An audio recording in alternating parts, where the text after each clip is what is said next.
Hi everyone, this is DZShe here, covering patch 6.7.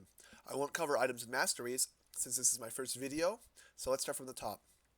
Aurelion Sol is getting nerfed. Star Search Q stun duration is going down a ton. It's a little bit higher at lower levels, but that doesn't really matter too much. 2 seconds was way too long for an ability that could have such a big AoE, so of course it's getting nerfed down to 1.5 seconds. The ulti's insane slow is getting a nerf too, which is kind of expected since his CC was a little bit strong, in my opinion. It's not decaying anymore, but that doesn't really matter since the duration is half as long, and the slow is going from 80% to 60%. Overall his champ should probably be a bit weaker, and I thought that Aurelion Sol would see a lot more pro play, but with these nerfs, maybe not, since 2 seconds and 1.5 seconds is a huge difference. Aurelion Sol is in an alright spot in both Diamond and Silver, so I don't think he'll be touched a whole lot unless people figure out some crazy trick with him. Corki is getting adjusted, which should be fine. 1.5 AD on his auto attacks to 1.0, and it shouldn't change too much since his big selling point is half of its magic damage.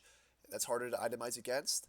He's not too strong right now in silver play or high level play, so Riot's probably just gonna slap him with a little nerf, and then he'll be untouched until Worlds, which is what usually happens. Big Aurelia buff coming. AD ratio is going from 1.0 to 1.2, and it's still total AD, so she's going to deal a ton more damage in the mid game. The mana cost is going down also. Aurelia's not really worrying right now. Like she's not really OP or anything, but maybe this will push her into OP status. I'm not so sure since she's really not that strong. She's not weak either, but she's not super strong. So maybe she'll become super strong after this buff. Jin is getting a slight damage nerf on his Q, which is really needed since he's honestly busted right now. Riot's taking a conservative approach on the nerf since he's only losing 10 damage. Because assassins still poop on Jin, like he has no escapes whatsoever. So it's just some small nerfs. Captive Audience is getting a slight mana buff, going from 40 mana to 30 mana. And since it's a 1 point wonder skill, that's never leveled up at until like level like 13 or something. It's probably going to be pretty significant. Kindred, her passive healing is going up in the late game, but her early game healing is going down quite a bit from 43 to 34 at level 1 on her W. Her R is going from ally cast to self cast, which should hurt her quite a bit in higher level play. Kindred is actually really bad in silver, but in diamond, she's really strong. So the early game nerfs to sustain, and the ulti nerf will probably be pretty good and nerf her like her win rate a little bit in diamond. It's not significant enough to lower her ban rate though. Nidalee is getting a tiny nerf in early game, 5 damage off her pounce. Nidalee is a lot like Kindred in that she's not super strong in silver level, but really strong in diamond. So the 5 damage on pounce probably won't change too much, but since it's like a super low cooldown ability, it might be a lot. Later on, the damage is actually a little bit higher, but it doesn't matter too much since you build AP on her anyway. Like 5 damage doesn't really matter. Poppy, her passive and Eve have 100 shorter auto attack range. Her shield doesn't reset auto anymore and cures a little bit more percentage damage and a little bit less flat. And to make up for that lost flat damage, if the enemy has had to have 500 health at level 1 Q and 2500 health at level 4 Q. So it's probably actually a small buff to her late game. Her trading is going to be definitely a little bit weaker, and I'm not a high level player, so if she struggles with longer range characters like Kale and Quinn, or maybe Zed top lane, then she'll definitely feel the hurt on the nerf on her E.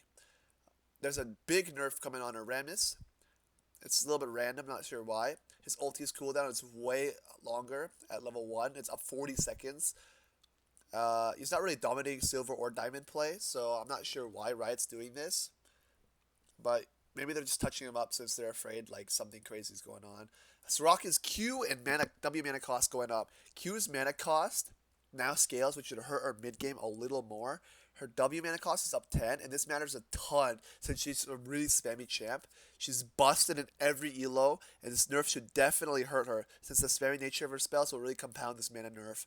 Uh, Screw that champion, alright? Udyr is getting a nerf on his base health regen, which is pretty important for early jungle clear. It's going from 8.7 to 6 per second, or per 5 seconds, and this will definitely be out because 2.7 health per every 5 seconds is quite a bit. Damage numbers are going down across the board on his Phoenix stance, like 5 less DPS at all levels and 15 damage less on every level of proc. Udyr is not really a problem in high level play, but Silver Udyr's, where he's currently dominating the game, probably won't mind the nerf too much. I expect to see his win rate go down just a tiny bit. I don't think it's enough. And Zed is taking another huge dicking from Riot. His escapability is going down from 18 seconds on Shadow to 22 seconds. And his late game damage is going down also. I don't think the Shadow nerf is enough to delete his viability. And the damage nerf is making him do like 4% less damage late game, so it's almost nothing. He's really strong in diamond play, like not silver, but diamond play. But I doubt this nerf will lower his success dramatically. And that's it. Thanks. If my predictions were accurate or you liked my video, please comment or subscribe. And if the videos are too long, please tell me and I'll start video editing. Thanks.